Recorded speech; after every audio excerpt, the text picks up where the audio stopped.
Singlimizda immunitet tanqisligi, ya'ni ko'p kasallikka moyilligi bor edi va bo'yini o'sishini ham rag'batlantirish kerak edi. Ana shularni kompleks davo bo'lsin deb VTV naboridan xarid qilgan ekanlar. 16 yoshli singlimmiz o'zidagi arzimagan, lekin albatta bu narsaga qarashlik kerak bo'lgan narsalarga ichgan.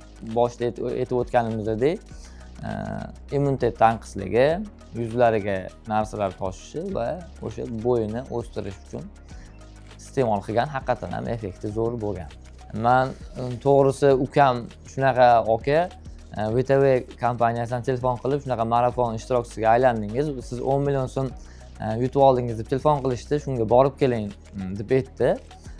Bizani uy vodiyda. To'g'risi men aytdim, rostdanmikan, hazillashmayapsanmi va hokazo gaplashdik. Keyin qisu haqiqatan ham bu realniy 10 million so'm o'sha aytganingizdek marafonda ukam g'olib bo'lgan ekan. Haqiqatan ham marafon haqiqiy realniy halol ekan. Mana bizga 10 million so'm pulni klik orqali tashlab berishdi. Biz g'olib bo'ldik. Maslahatim, men o'zim ham ishlab chiqaruvchiman. Bu mahsulot O'zbekistonniki ekan.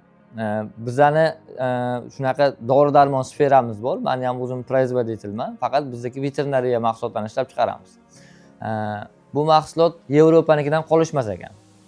Yana shuni ham ta'kidlab o'tish kerakki, O'zbekistonniki Yevropanikidan kerak bo'lsa zo'r ishlayapti.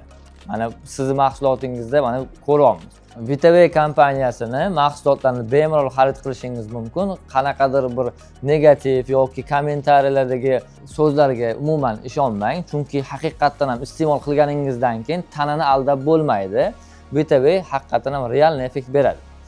Va negativlariga shuni aytib qolamizki, biz sizdek oddiy oluvchimiz va biz haqiqatan ham effekt ko'rdik. VTV bu original.